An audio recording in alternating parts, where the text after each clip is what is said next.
Welcome to The Creative Influencer, where we discuss all things creative with an emphasis on influencers.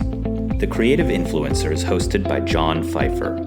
John is an entertainment attorney in Santa Monica, California, who represents influencers and other creatives.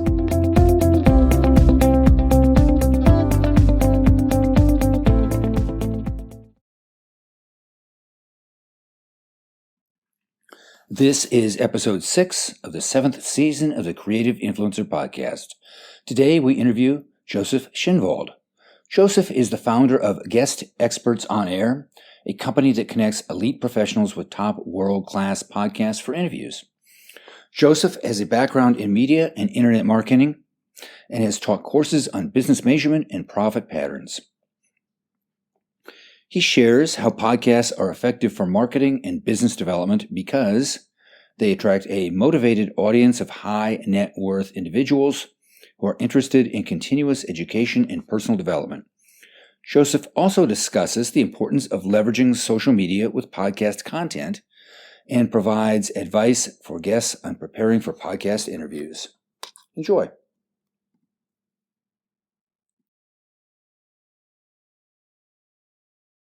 Josef, welcome to the podcast. Hello, John. Thank you for inviting me. Such a privilege. So you are in Spain. Where in Spain? Europe. It's an island actually. It's close to Barcelona, and it's called Mallorca. It's an island where I live 2 years now. I'm originally from Austria, and I studied in the States, and I actually worked for a hemisphere newspaper in Latin America for. Altogether, I was 30 years outside of Austria.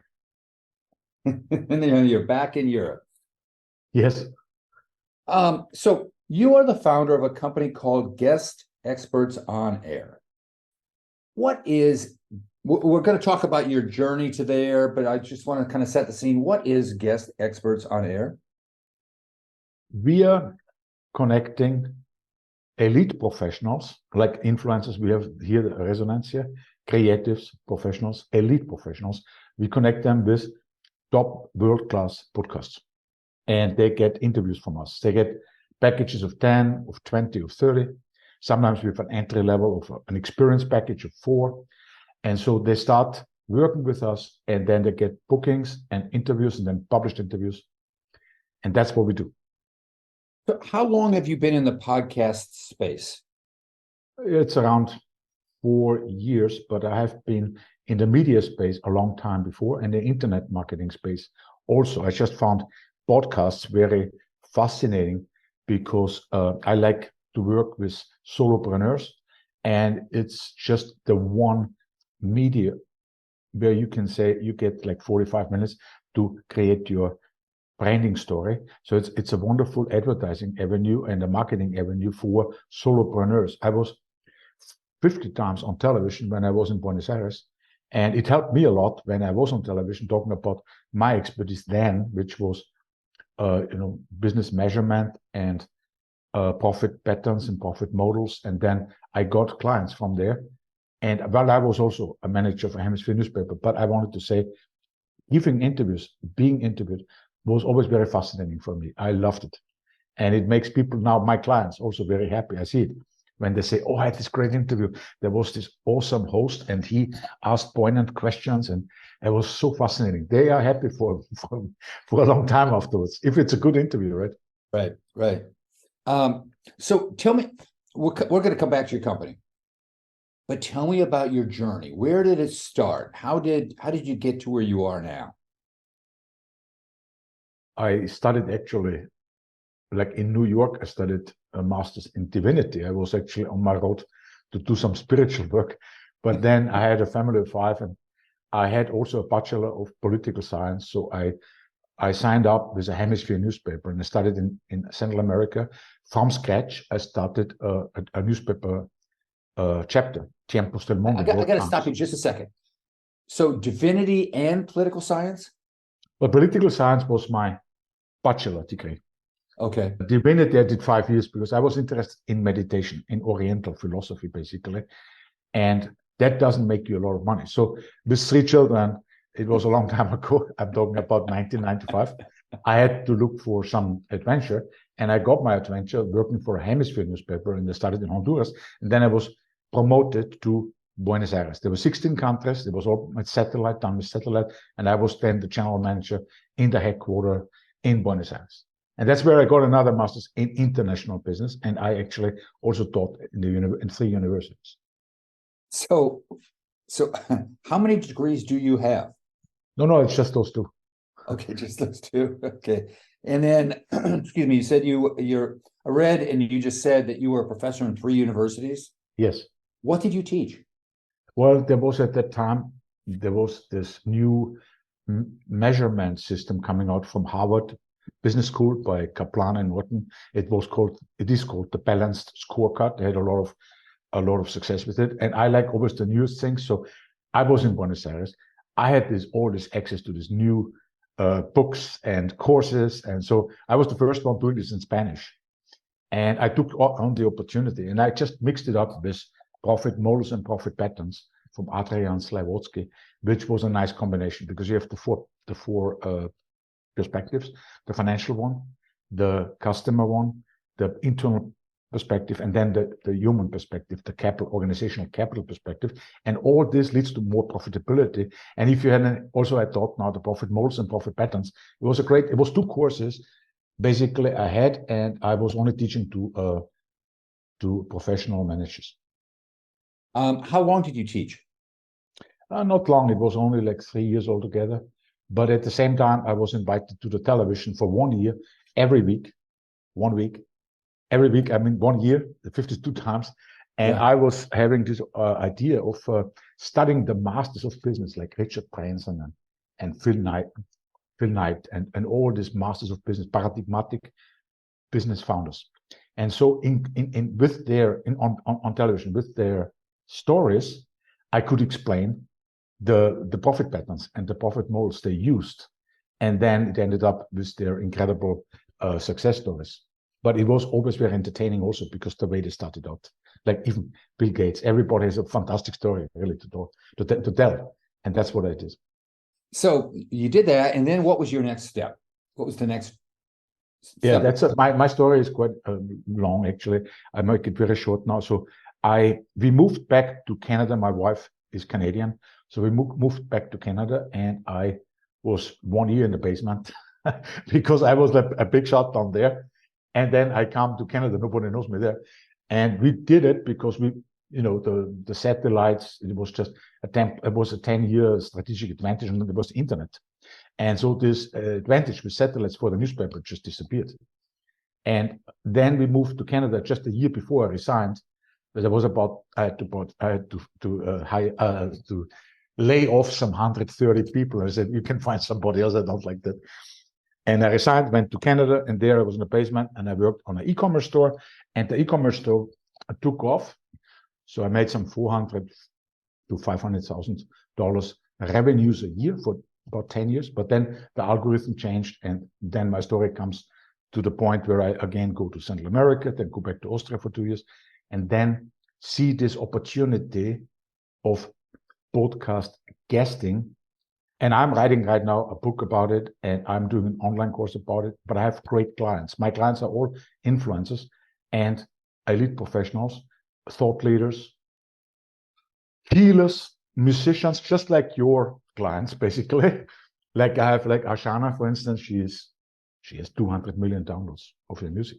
I have John Hawke, and he's with 3 books now, #1 in their respective field in Wall Street Journal and in New York Times and USA Today. And this kind of, I attract them. And that's why I like my business. Sorry. I mean, I know this because I am a huge consumer of podcasts. I was early to the podcast game in the sense of I loved them. But from your perspective, why are podcasts so effective? Well, first of all, they have an interesting audience because one of the distinctions between podcasts and other media is that the people who are listening, particularly to business podcasts, I'm specialized in business leadership and also spirituality too, just what I studied, right? But in business leadership, like management orders, they have very, very high net worth. those individuals. They buy courses, they do coaching for high ticket items. So that makes it already different than, it's just the way experts can just reach out globally, and you get all kinds of experts on any topic, really. And because it's so democratized, it's like, but who rises up to the top? Only the best. Like you, a host, he has to have a lot of great guests, and he has to have a really great style of interviewing, and he has to have his own business and really already be very accomplished professional in order to get a great podcast going. So not all of the podcasts, nowadays it's easier, it's easy to make a podcast, and there are many podcasts where the hosts just have no idea. And that's why I don't want to send my clients there, because I don't want them to talk with somebody who's like spaced out and just started out or whatever. I want them to have a great experience. So I look very much, 12 indicators when I select a great podcast. That's very important to get started. So let me stop you there. Just put the pause in that, because I want to hear about that. Mm-hmm. Well, first, you talked about the podcast listeners are high net worth individuals. Yes. Why is that? Yeah, I just read some statistics and I believe it. Okay. I think it is because, when you are highly motivated and you are like a leader, and you are like you're a manager, you want to become a leader, or you want to be a top leader, or you have some elite professionalism in you, and you have a framework, expert, whatever, and you want to educate yourself continuously, then you use all the time, like you're like going on a bike, and you put on your headset and you have a favorite podcast, because you want to use this time also for educating yourself, right, for learning more. Or you go and commute, right? For women, for instance, you can clean the house and you listen to this transformative coaching from this transformative coach. And all this, I think it takes people who are highly motivated to work on themselves, to not be part of the wasteland of humanity, but to be part of a potential it has for us to educate all the time, to get these experts talking about your particular niche. As I'm interested in spirituality, well, I have my special podcast, but I get to know really interesting conversations there. I mean, I do this often also myself, and I'm very, very amazed how people you don't know their names, and they have fantastic, enlightening conversations. I mean, I found two things. One, to echo what you're just saying, is I love to listen to whatever area is interesting to you at the time. There's a podcast on anything. But the other thing is I'll give the example of, I switched to the Mac when the first iPhone came out. So how many years ago is that? That was 20 years ago. I didn't know about the Mac. So I started listening to, there was a podcast about a group of technology people talk about Macs. And at a certain point, I knew what they were going to say, but it was like listening to friends, even though I didn't know them. So you would dip in. But so I interrupted you. You were talking about the 12 characteristics that you look for in the podcast. What are those? Yeah, the obvious ones, the evident ones are like the biggest search engine for podcasts is, as you know, is Listen Notes. So as an agency, you get a subscription there, you get access to more data, but the main data is always the global score, which is based on algorithm from Apple Podcast and some other podcast platforms, but it's a score where you have, let's say, when you have no score, then it's a roll of dice. You want to go on that podcast, there maybe nobody listened to it. When you have 10%, well, then it's maybe the podcast host you have to listen to a few episodes. So to see this is a good podcast host, then it's a good one, maybe. But I'm going always up from 3% to 0.01%. 3% is okay already for me, because I want, when people go on a podcast tour, I want them to get like 10 to 50,000 and more listeners during a period of time when they accumulate, right? But there's just a few of the indicators. But then I look also, particularly at like when I looked at yours, I look at your website. It's very professionally done. I look at other like social media. I look at your guests, What kind of guests do you have? Do they fit in there? Are these great guests, good ones, right?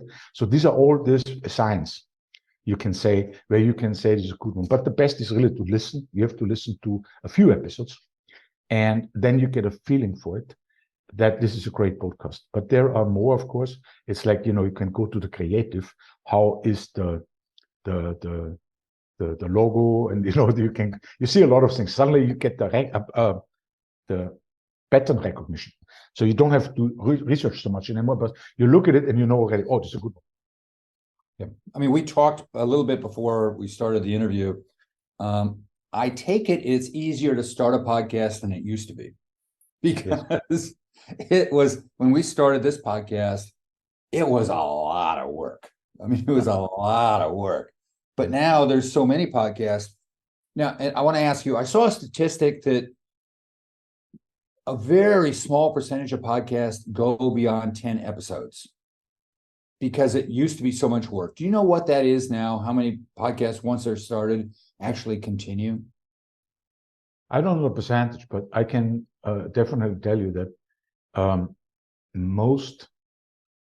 podcasts have to have definitely over 100 episodes that they're interesting to me for my clients. And they have to have usually like 100 to over 1,000 reviews, because that means engagement. Yeah. I make exceptions, of course, for my clients. Sometimes, I could maybe, even it's a great fit for my client, and 50 reviews is fine. But these are all indicators I look at, because you want this quality experience. These 10 episode podcasts, I mean, it's easier, as you said, and when the entrance barrier is low, it's just like a lot of business. And when you're in Austria, it's not that easy to start a business. In Europe, in Spain or whatever, it's not that easy. In America, it's actually easy. I love that, actually. I love it a lot. In America and the States, you can start a business. You have a business so fast, just a phone call.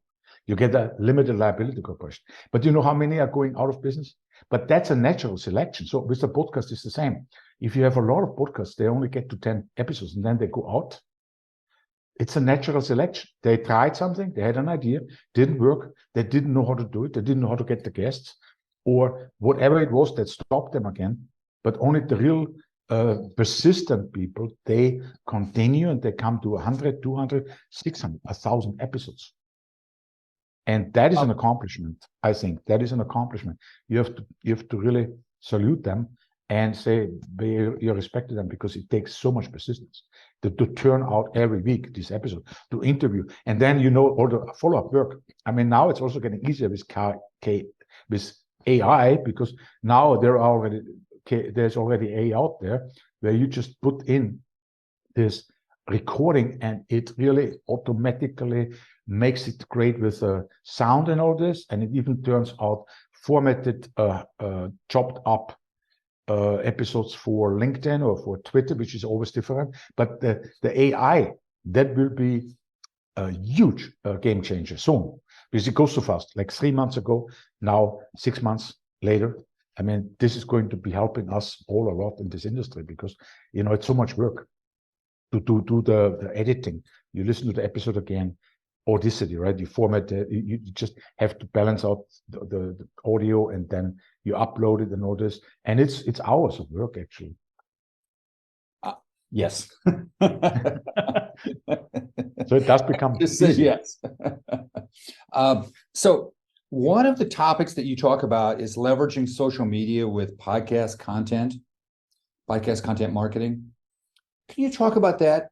How do you match the two? How do they work together? Yeah, first of all, they're actually not so matchable, because when you are going on LinkedIn or Facebook or Twitter, there are not the people who listen to a whole episode. They are not interested in being distracted from their feed, right? But they do listen to a minute of a highlight. And what they always notice, those people who are on there, they always notice, wow, look, this Josef Schinwald. I should say your name, but your episode is basically always like it is there, just if it's just a minute, because it was chopped up and there was a minute of highlight and with a nice music intro and outro, and you are there for your audience, for your wider audience, and the podcast host shares it, you share it, and it's that which is now let's say the difference between myth and the reality. You cannot change it. It's just the way it is. The myth in podcast guesting is that the podcast hosts invite their guests because they are so famous, because they are the go-to experts, because they are the authority. That reality is that they have actually an agency, or maybe they've trained the secretary or their assistant. Somebody's doing it for them. They pitch to the podcast hosts. And sometimes the podcast host, of course, reaches out also. That happens. But most of the time, it's the other way around. I mean, they get so many pitches, it's already difficult to actually have some great guest on a podcast because they're already booked out for 3 months or 6 months, or they say they don't even see the pitch unless it's really written completely different with a certain knowledge of positioning. And so this is the thing. You get now on social media, you get like one episode, one podcast interview was now chopped up, let's say, into 5 to 10 1-minute clips. They were aesthetically, creatively well reformatted for all the platforms. They are all different measurements, like LinkedIn, Twitter, very different, right? Facebook. And they are going now out as a content marketing strategy. That one interview, let's say you were on a podcast host tour of 20 podcasts in 2003. Now, you can still post those clips in 2006 and 7 because there is so much content. And what does it? What does it to you? All the audience you have there, they always say, well, this person is again on a podcast. He was again interviewed. That's the reality. The myth. That's the myth is that actually the lie is the reality for their perception. The reality is that they were pitched. The myth is that they are so famous that they are being interviewed all the time. So you can create, as an influencer, you can create this image for you over a period of time with your audience and with your wider audience. That is really amazing, I think. Yeah, and I would tell you that has changed over the years. When I first started, I was reaching out, and you're right. Now, a lot of people are pitching me. I confess, I chased Beto O'Rourke and Will Hurd because I knew them. You know, chase is the wrong word, but I wanted them to be on the podcast. But many of especially the YouTube guests, they reached out, which is great. So, what advice, shifting gears, what advice do you have for guests on a podcast in preparing for the podcast? First of all, never pitch. Just show your expertise, your deep expertise. Package it in a good, compelling story. Talk about yourself. Like I talked a little bit about myself. I was in Buenos Aires. Like make it personal, right? Always use silent notes. So when you're finished talking, just wait and let it go, because it's like the music. You know, there's no music without silent notes. The silent note is as important as the other notes. So I appreciate very much when an expert really can say, now he made this answer, he was asked, he made this answer, now it's quiet. So now the podcast host, there's a little silent, there's some breathing, and then there's a continuation. So don't make it like I have to be excited and I have to be always talking. That's not a good thing. But ultimately, it's the worst thing when you pitch yourself and when you are just too eager to sell something, because the podcast host will ask you at the end, this was a real great conversation. How can my audience be in further contact with you? How can they learn more from you? And then you get to talk about your URL, like my URL. Like when people, they don't need anything else, but my URL, guestexpertsoneer.com. Then when they go there, they'll find all the things there, ebook, booking, whatever. And then they can be on a newsletter with me and they will be in contact with me. They can go Facebook. There are so many ways on a Facebook, on a website to connect. Which that is my last, we're not at the last question yet, but that is my last question, is how can people get in touch with you? Well, I self-promoted myself really fast. But I did it tactfully. Right? Yeah, no. Yeah. But I know you can repeat it. My Austrian accent is sometimes not so great. It sounds a little bit like Arnold Schwarzenegger. You had him there. And when I'm not on video, I can say I talk like him and I look like him. Just the face is different. But of course, on video, it's not the same. Well, Schwarzenegger just started a podcast. And he does it. He admits right up front that it's not him. He fed it into AI. So he talked in there long enough that it is his voice, but he's not, somebody else writes it and then AI reads it, but it sounds exactly like him. Amazing. I know. You can have just a picture of yourself and having 3 paragraphs. You write 3 paragraphs like mid-journey, and then this picture of yourself becomes a video. I tried it out. It really looks pretty good already, and I can only believe that now you notice it's AI, but I can only believe in half a year you might even not see any difference. Yeah. So you had mentioned it about the languages. How many languages do you speak? Well, language is not my big thing, but in Austria I started out with English, then I learned French, and then after high school I went with friends to South America and I learned Spanish. Then I worked in Latin America, so even more Spanish. So this is basically I speak fluently Spanish and I speak quite fluently English because I also got my education from the States. But my accent is of course very. You cannot, as an Austrian, you're just handicapped. But it's a funny one. It's a good one. People like actually that. Yeah, no, I mean, Schwarzenegger didn't hurt. Yeah. But I think he gave millions to get it corrected. Yeah. I mean, he invested millions to get it corrected. So he has bounce around for just a little bit. Because I have some odd topics I want to ask you about. How did COVID-19 affect podcasts? Well, in my case, a lot, because people were keynote speakers, and I have keynote speakers from all over the world. And, suddenly they don't have these engagements anymore.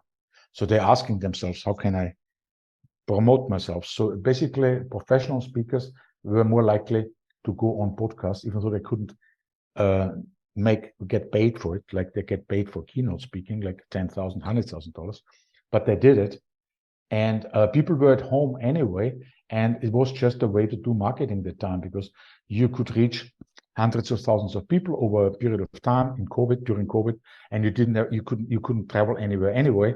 It was just the best thing to do. And I think that it brought more awareness to podcast guesting. And we're talking about podcasting, and podcast guesting is a different thing. But you can do both. You can have a podcast and you can also do podcast guesting. But actually in podcast guesting, you leverage other people's audiences. So you reach in a year with 20 or 30 podcasts, you reach like hundreds of thousands of people. So during COVID, people were becoming more aware that this actually exists. I mean, we talked about it before we started, but I had a rule before COVID, I would never interview somebody unless I was face-to-face. Mm-hmm. Now I realize how stupid that rule was. Because you broke it. It was very limiting. I mean, it was just very limiting. Yeah. So in that sense, it's been great. So another completely different topic. Yes. How do you keep up with what's going on in the industry? Well, I go after my intuition. I tell you, it's for me so boring to go to boat fests and to be only with industry insiders. I feel they are boring to me. I mean, they run around with their mic and their headsets, and you know them, right? I mean, it's like they're legends in their own mind. Yeah. Because I had a good experience with television before and universities and newspaper, so media. You also, you're an expert for media, for I gotta pause you just a second. Aspects. Something went offline.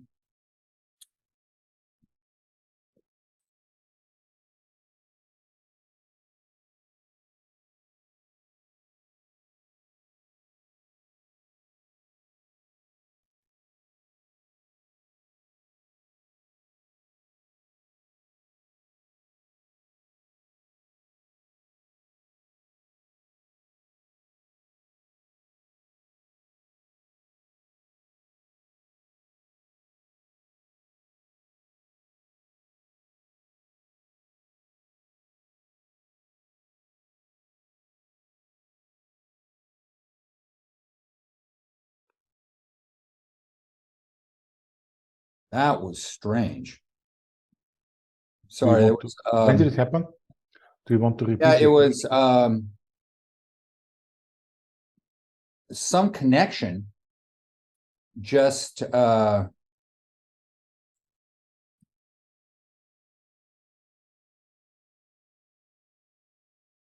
something happened with the connection, and I have multiple screens as I'm doing this. Yes. Everything went black. Oh, I've never had that happen. Everything went black. Anyway, so I apologize. We're back.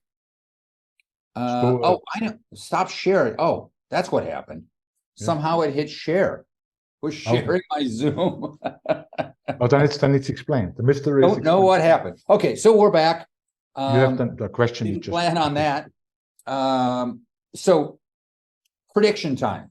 Now's a good chance to change direction. Prediction time. Where do you see the podcast industry in a year? Well, I think it's very similar to all the other media. For instance, when I was going to conferences about newspapers, and they were all afraid of the internet, and it was always the death of the newspaper. But then people explained this one time, really, some presenters, when they said when the radio came, it was the death of something. When the newspaper came, it was the death of that. And when the television came, it was the death of that. You know, it's like there are new media appearing all the time, but they stay. We still have radio. We still have television.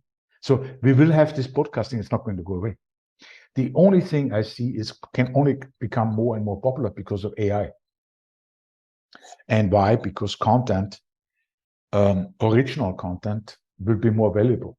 When you listen to actual people, that will be more important than too much on the internet with AI. It's going to be like nice to have a real face and a person really talking. Okay, last question. Where can people find you on the internet? How can they reach out to you? That's this URL. It's like guestexpertsonair.com. And that would be the best place? That is the best place, yeah. Okay. I'll be right back. Thank you very much. This has been great. Well, thank you also. It was a wonderful interview. Thank you, John.